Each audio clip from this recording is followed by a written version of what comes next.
Oh my goodness, what is going on? All right, I want to wake you up because it's morning time and it's time to wake up. A plan without agreement is a wish. That is the key to getting buy-in on your ideas, your solutions, your problem-solving efforts. And by buy-in, I mean like creating, producing, generating solutions that like actually stick. And so if you've ever solved the same problem more than once, you did not solve the problem because it reoccurred. Duh. And number two, if you feel like you're like speaking, yelling, hollering into the void, telling everybody we're running off a cliff, and nobody even stops to look back and say, what? Did somebody say there's a problem? I got something for you. And it goes back to a plan without agreement is a wish. And so I'm going to give you two things that I've learned the hard way that have helped me cultivate buy-in, cultivate trust, and actually design durable solutions that solve the problem, not just for today and not just for me, but everybody involved with the situation. My name's Jesse. I am your selfish servant, and my mission is to leave the construction industry better than I found it. And I can't do that all by my lonesome. And so I'm inviting you to jump in and contribute or continue contributing by doing the things that you're doing. And also check out the Construction Leadership Lab because we're meeting now. We have our third meeting under our belt and things are really clicking. So let's get into the two shifts. The number one shift is there is a difference between a countermeasure and a solution. And maybe an easier word to think about when you hear countermeasure is idea or suggestion. And so any of you folks out there in the Omniverse, like my problem-solving nerds, my problem-solving freaks, we know how valuable and important it is to build a discipline to not just react to every symptom, because that's typically what happens, right? We see the thing that bugs us, that stirs us into action, is actually the symptom of a bigger problem. And so we run around putting Band-Aids on all the symptoms, but they keep reoccurring, they keep coming up because we haven't gotten to the root or the main, the meatiest contributing factors of the situation. I'm not going to talk a whole lot about that. We can if we want. Actually, I know y'all got some experience out there in the Omniverse. So if you do have some tidbits, some knowledge, some wisdom around like getting to the root cause or causes of a problem, drop it in the comments. It's totally welcome and invited. What I want to talk more about is the difference between the countermeasure and the solution. Now, I'm from the construction industry, and I have not met a single construction professional yet that does not claim to be a problem solver, right? A lot of us, I'm a problem solver. That's what I do all day, every day. And again, that would be true if they weren't solving the same problem over and over and over. The fact that you're solving it more than once means you never solved it. And so the issue is we confuse activity for a solution. Having an idea and deploying the idea towards the issue does not mean the problem is solved. It makes us feel like we're doing our job. It makes us feel useful. It makes us feel like we're helping because yes, we took some kind of action. We did something to affect the situation, to improve it or whatever, but it's not a solution until we've proven that it has produced the outcome that we're seeking. And so that's a large reason why a lot of people are very compelled to bring up issues and have solutions to problems, and nobody listens to them. How do I know? Because I've been there, right? I was the guy, I was new to the crew, new to the department, new to the company, new to the team, and the way they were doing things didn't make sense to me because of the way I was used to doing things. And I've seen problems under different conditions, different circumstances, different teams, and I had a solution. And I would say we should do this. Number one, I hadn't cultivated any trust with the people. Number two, I didn't understand the situation from their perspective. I only cared about it from my perspective. And so I thought my idea or my way was the answer. And the truth in many occasions was they listened to me because I was so enthusiastic and energetic about it.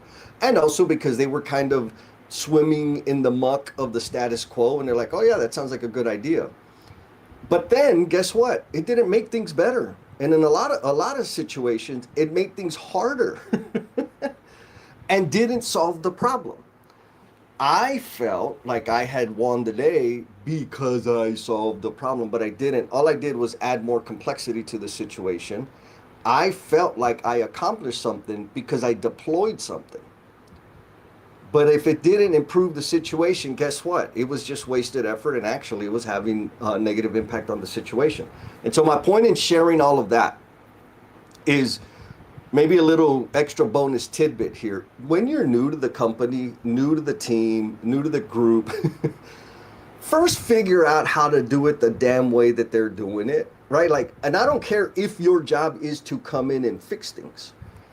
Go in, observe and understand the situation from a broad perspective, right? Like I know a lot of people come in and they just come in like a wrecking ball and throw all the old stuff out and here's all my new stuff and they feel good about it. And guess what? It looks new. It looks like things are changing and they are. But what we're not doing, back to the main point, is we're not vetting or verifying that all of these changes, all of these resources, all of these energies that we're putting into the new thing, are they actually smoothing out the path to the intended outcome? Because if they're not, it is not a freaking solution. And so I'm getting a little bit off track here because I'm getting excited. There is a difference between a countermeasure and a solution. So if there is a problem, let's say there's I've got a flat tire on my truck, right? Now, some things, one idea to correct the issue is change the tire. Okay. Another idea, countermeasure that we could do is get the air compressor and pump that bad boy up to the right PSI. All right. Another countermeasure is I could just get an Uber and leave the damn thing flat. Now, all of those three are countermeasures, but which one will solve the problem? And the fact of the matter, like if I go and get an Uber to go to wherever I need to go, that doesn't solve the issue. And when I get home, guess what? I'm still gonna have a flat tire. Getting the air compressor out and pumping that bad boy up, it will improve the immediate situation. That's a band-aid on the issue, right? I can put air on the tire and I can get rolling. But I haven't identified, do I have a leak? Did somebody come and vandalize it? Is there stuff in the driveway that's puncturing holes in my tires? I didn't do anything about it. So what's going to happen? It's going to lose air again, and I'm going to have to get the compressor again. So I didn't solve the problem. My main point here is the ideas that we have to affect the issue that we're focused on are not solutions until we've proven that they indeed eliminate the issue. So in the case of the flat tire, pretty simple, maybe even goofy example. In the case of the flat tire, yes, I need to get air back in the damn tire. So I get air in the tire or I change the tire. Done, easy, right? I gotta go get it fixed. Those are all byproducts or consequences of the problem, symptoms of the problem, not the problem itself. So the problem is that we need to find out is what caused the leak in the tire. Some investigation is necessary to get in there and understand, okay, where did this come from? Oh shit, look, somebody threw a box of nails or a box of screws in the driveway. I need to pick up all the boxes of screws and nails, and that's one order of magnitude in terms of eliminating the likelihood of me getting a leak in a flat tire in the near future. And maybe I need to put up a gate, right? So that people ain't coming into the driveway and throwing stuff. I mean, you could take it to the nth degree. But the main point I want you to get, that I want to serve up to you is understand or maybe start thinking, considering that your ideas to solve a problem are not solutions yet. They're not solutions until you prove that they have removed the problem. Not just in this instance, but they will continue to keep that problem from resurfacing in the future. So I'm sure you know somebody in your life that has had, I'm a problem solver. They have a million ideas. They want to do the things, and then you do them. You spend all this energy. Everybody's spinning their wheels. Flavor of the month, flavor of the week, and then things stay the same. Well, guess what? The problem wasn't solved, right? And this is why people won't listen to you. This is why people will not get on board and support your ideas or your solutions, is because you are confusing activity for solutions. It's not the same thing. So just think back. I mean, I'm sure you personally in your life, you've had a bunch of things that you had an idea about. Hell, think about your dating life, maybe. Things that you tried to fix the problem and it was still like it didn't fix the problem. It kept happening. There's a deeper issue that you need to understand. And more importantly, if you're leading a team or leading change on a specific initiative, know that right out of the gate, you're going to have to run several, I say experiments. Actually, that's what's helped me is I think about things in terms of experiment. Okay, here's a situation that I don't want, or maybe a situation that I want to create. Here are some ideas that I believe will get us closer to the goal. I'm going to try this one first, this one second, this one third, or maybe I'll do them concurrently. It doesn't matter. But I'm always measuring back to, okay, if I put these things into play, these ideas, these countermeasures, what is the impact that I want to see? And if they produce the impact, then guess what? They are a solution. But they're not a solution until I prove that they've impacted the outcome or produced the outcome that I'm seeking. So maybe that's the idea, right? Is think about it in terms of experimentation, and there's multiple experiments that you can run to vet out or test out your ideas that you're calling solutions. Now, you don't have to do this. You can keep doing things the way you're doing them. And if you're frustrated that people don't listen to you and the problem keeps coming up, then maybe come back and replay this and try it out. Now, the second shift that is super, super valuable, even like, well, I'm not even going to say that because I know y'all are going to cheat. The second idea I want to put out there that is super, like, I'm going to say the ultimate cheat code to developing and designing solutions that stick is understanding the problem from multiple perspectives. And going back to the slap in the face I started this conversation with, an idea, a plan without agreement is a wish. So if you have a plan of what everybody else has to do and they have not agreed to the plan, you do not get to piss and moan about nobody being on board and not having buy-in. Because you didn't do the leader work of getting agreement. And we do that, like that's a very easy trip hazard to encounter because of budget pressures and schedule pressures. And then we have some ego stuff, right? Like I want to be the champion, I want to be the superstar, I'm the manager, they should listen to me and all that bullshit. I don't care what level of the organization you're at, this will benefit you 100%. Understanding the problem from multiple perspectives not only will help you design like counter ideas or that will countermeasures or ideas that will have a lasting impact. It also lowers the friction when you go to deploy those countermeasures and ideas. Why?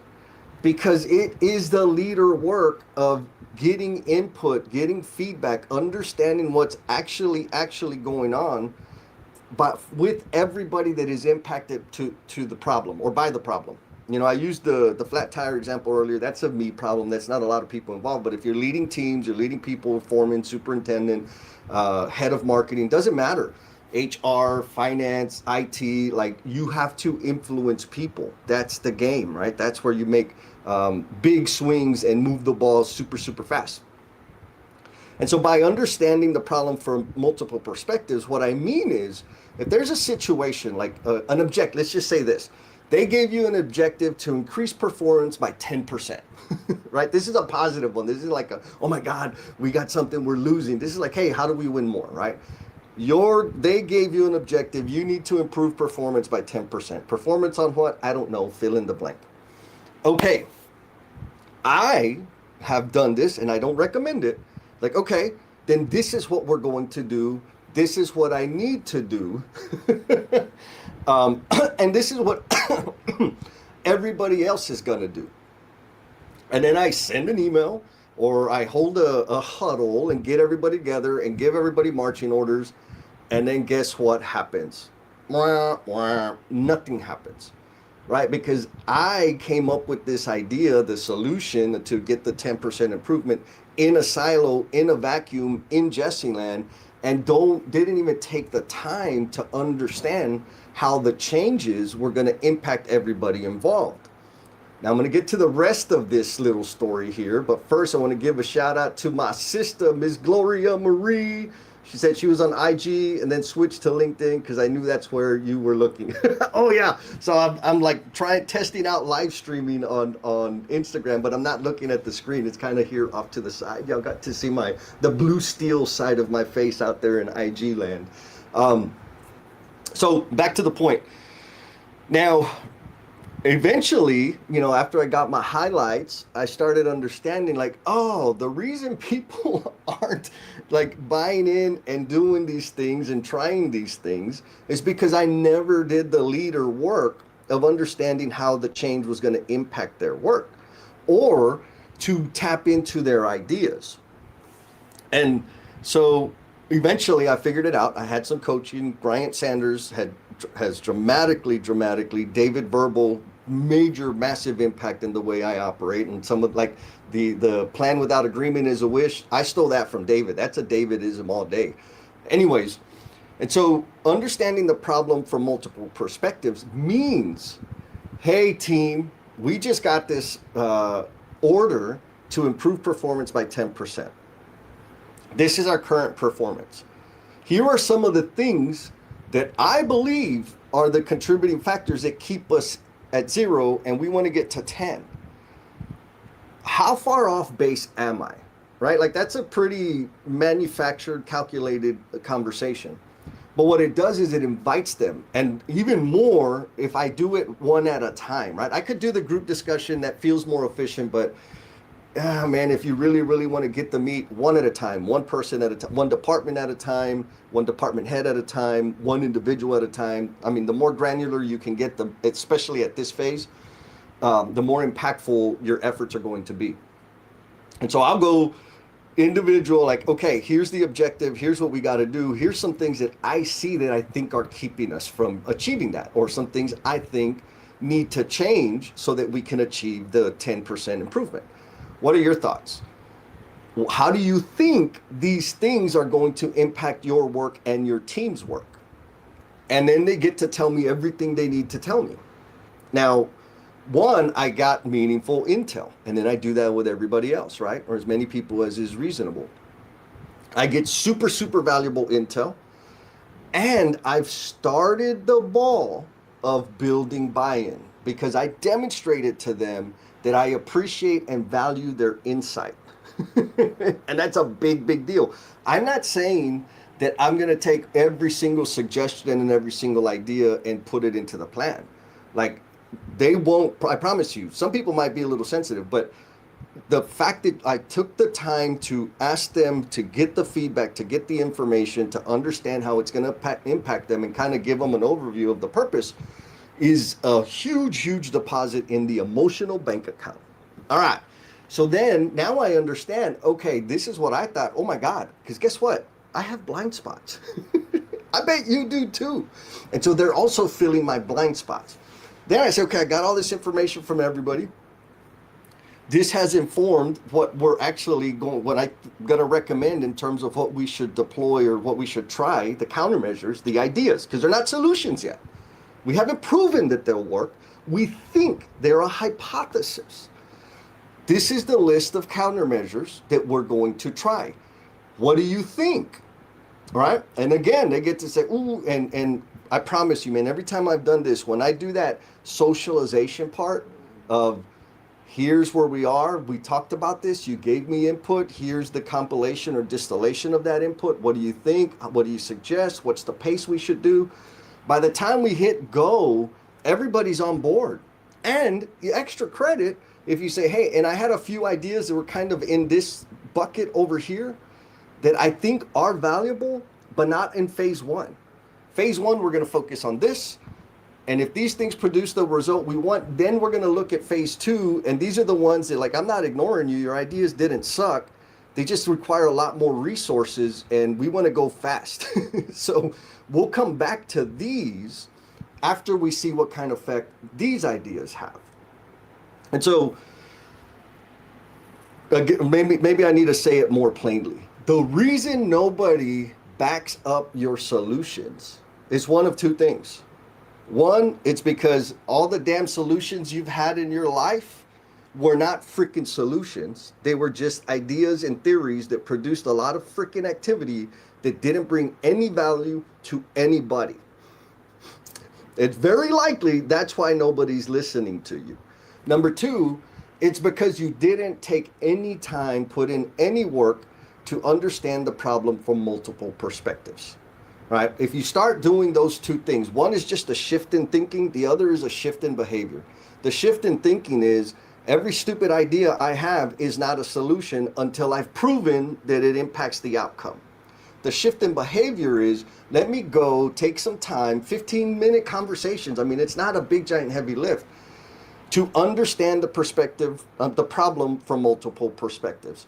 Doing those two things will absolutely enable you, or we'll say decrease the amount of friction that you're experiencing in terms of rolling out your improvement ideas. Now, I do want to say this again because it's really important. New people, all my younglings out there, and people that are new to a position or new to a company, new to a team, like new, right? New to the industry, new to the organization, all of that. Pump your brakes, man. Like, for real, pump your brakes. I said it earlier, but I need to say it again because this mistake, it just undermines your credibility and causes like real frustration and self-doubt, which isn't healthy. And what I mean by pump your brakes is don't go in there swinging the freaking hammer, telling everybody how stupid things are. Even if they're stupid. Because I promise you, telling a dummy he's a dummy doesn't make him smarter. All it does is piss him off. And so my recommendation, and it's a practice that, especially now in the business that I do, coaching, consulting, etc., like I get invited into some pretty sticky situations. And I mean, I could, but that's not my style, to come in and tell everybody they're doing it wrong. I need to understand first, how are they doing it? How is it, what's working, what's good about it, and what are the tweaks that we can make to smooth it out and make it better to get them closer to the outcome that they want. Now, if you're new to the team, in terms of like you've been promoted, you've been switched to a new team, to a new project, you're new to the company, there's another level. You probably have a list of things that irritated you, that were inefficient, that were clunky, that were dumb, that don't make sense, that make a lot, it's just extra steps and all of that. And you probably think, man, they can't even see this. You're right, they're blind to it. They've been swimming in it. The first thing you need to do is just start generating a list. You don't need to tell nobody. Actually, don't tell anybody. Generate a list of all the funky, inefficient, clunky, irritating things that you're experiencing during your onboarding. Learn how to do it the way they are doing it. Learn their way first. Because this will give you credibility. Like, man, okay, she's coming in and she's putting in the time. They're learning the thing, they're learning the way. And now you'll have actual valuable intel. It's not an opinion anymore. Look, I've been here 60 days. And in my 60 days, this is what I experienced. You're probably going to get a lot of people saying, yeah, that's how we've always done it. Yeah, that's the way it is. Yeah, I agree, kind of stinks. But this is, these are the workarounds. Awesome. I have an idea. What do you think? Like that, those two phrases, I have an idea. What do you think? After you've learned how to do it their way, because baby, you're in their house. You don't get to come in and say, why do you have those color curtains? And why do you have that sofa over there? Like, people ain't going to invite you back in if you do that kind of shit. And again, I want to just kind of repeat, like, new to the industry, new to the organization, new to the workforce, those are the groups that I see do this all the time. Like they can't help themselves. And I understand, like you really do care and you really do want to help. But that's not how it comes across. It comes across as you being a critical, highfalutin freaking snob that thinks their shit don't stink. Because you haven't put in the time to understand and get a grasp or some level of mastery of their current method. Once you have some level of mastery of the current method, now you have actual firsthand intel, not an opinion, not a judgment, but intel of, hey, look, I've been doing it this way and this is how long it's taking me. I've tried it this way and it's cut my time to do the thing by 20%, 15 minutes, an hour, whatever it is.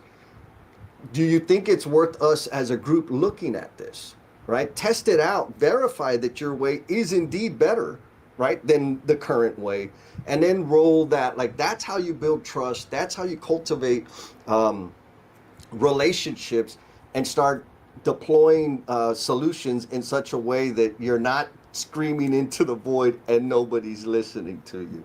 So that wraps up the idea I wanted to talk to you, right? If you've been wondering why nobody backs up your solutions, nobody listens, everybody's fine with the status quo, all of those things, everybody's so comfortable with we've always been doing it that way, it's easy to judge. And you're going to be frustrated forever if you stay there. But if you want to get out of that crap and you want to have a bigger impact and a better experience, shift your thinking.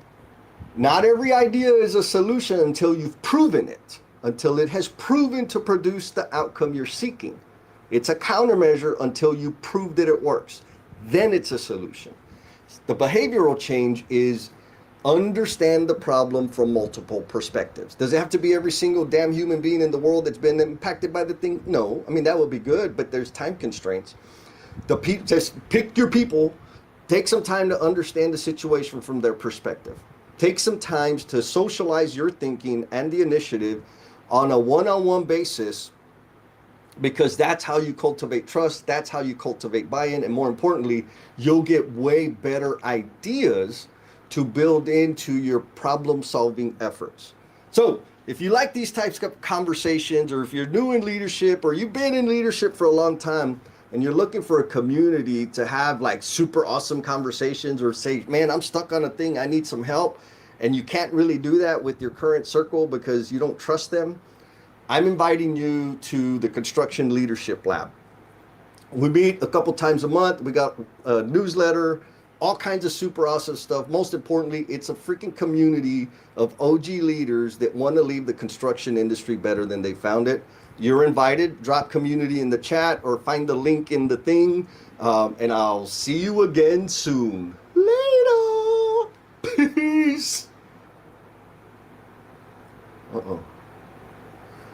Now I got more buttons to push. Chicken butt.